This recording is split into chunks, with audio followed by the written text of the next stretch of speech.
दुर्योधन की इतनी हिम्मत हो गई कि उसने दुशासन से द्रौपदी का चीर हरने के लिए कहा। अब इसमें बच्चों की महानता कहें, द्रौपदी की मूर्खता कहें, द्रौपदी के पास अपना अधिकार, मानवाधिकार था। वो चाहती तो इसे स्वीकार ना भी करती। महाभारत को वहां से याद करते हैं जहां द्रौपदी ने दुर्योधन को कहा अंधे का पुत्र अंधा। हाँ, उसका अपमान किया। और हमें लगता है कि वहां से कॉन्फ्लिक्ट शुरू हुआ। आपने बहुत अच्छी तरह से इसको बताया, लेकिन एक आम जनमानस को लगता है कि कॉन्फ्लिक्ट वहां से शुरू हुआ। हाँ, ठीक है। और उसके बाद फिर जुआ, जिसे हम आज तक अपने भारतीय समाज में, संस्कृति में शुभ नहीं मानते, अच्छा नहीं मानते, वो जुआ खेला गया। और उसके बाद जब पांडवों ने अपना सब कुछ हार दिया तो द्रौपदी को भी हार दिया।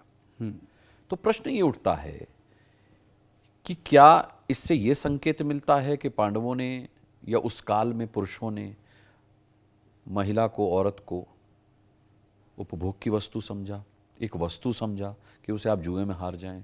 क्या इसीलिए दुर्योधन की इतनी हिम्मत हो गई कि उसने दुशासन से द्रौपदी का चीर हरने के लिए कहा? बिल्कुल, ये निश्चित है, ये भाव बिल्कुल रहा होगा। स्वाभाविक है कि जब आप किसी को इतना अधिकार या किसी को इतनी अनुमति दे दें कि वो आपसे आपकी कीमती वस्तु या कोई बहुत ही मूल्यवान वस्तु या संबंध या किसी भी चीज़ को आपसे छीनने के लिए आपको उत्तेजित करे, आपको ललकारे, और आप उसकी उत्तेजना में आकर के अगर उस चीज़ का दांव लगा सकते हैं तो ये पहले ही निर्धारित हो गया कि आपने उसके सम्मान में कमी कर दी।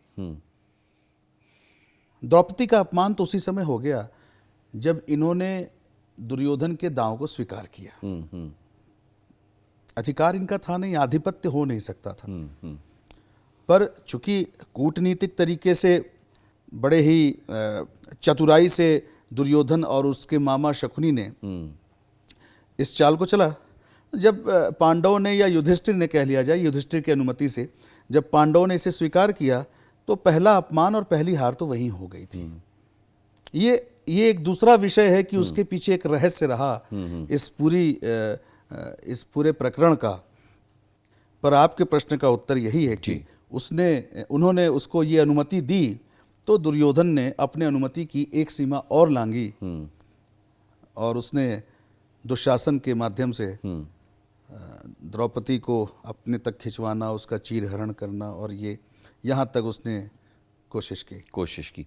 क्या इसकी शुरुआत वहाँ से होती है कि जब कोई भी वस्तु या कोई भी खाने की सामग्री पांडव लाया करते थे और अपनी माँ को दिखाया करते थे तो कहती थी आपस में बांट के खा लो, और जब वो द्रौपदी को लाए तो उन्होंने कहा माँ देखो हम क्या लाए हैं, तो उन्होंने कहा आपस में बांट लो।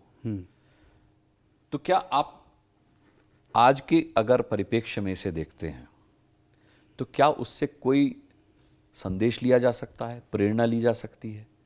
क्या कहना चाहेंगे? बिल्कुल प्रेरणा ली जा सकती है अनुराग जी।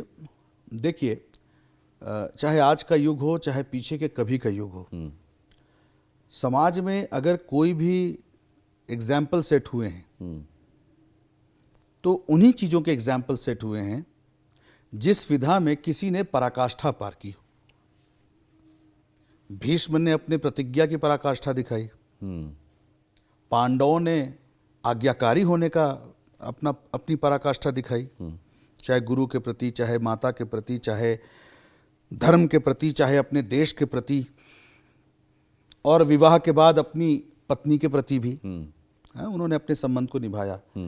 अब ये थोड़ा कन्फ्लिक्टेड तो है, ये थोड़ा विवादास्पद तो है कि अगर माँ ने कहा कि बांट लो तो वो कोई वस्तु नहीं थी जो बांट ले। हालांकि ये सवाल तो द्रौपदी ने भी पूछा था कुंती से, तो उन्होंने कहा कि मुझे तो पता नहीं था कि तुम हो, लेकिन अब मेरा आदेश जो है वो सर्वोपरि है। मेरे बच्चों ने उसे मान लिया।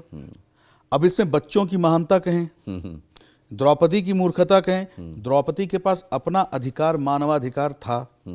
वो चाहती तो इसे स्वीकार ना भी करती। पर इसमें द्रौपदी की भी धर्म की पराकाष्ठा दिखाई गई है। एक स्त्री को जो व्यक्ति ब्याह करके ले आया, अगर उसने कहा कि हमारी माँ का आदेश है तुम्हें हम पांचों की पत्नी बनना होगा,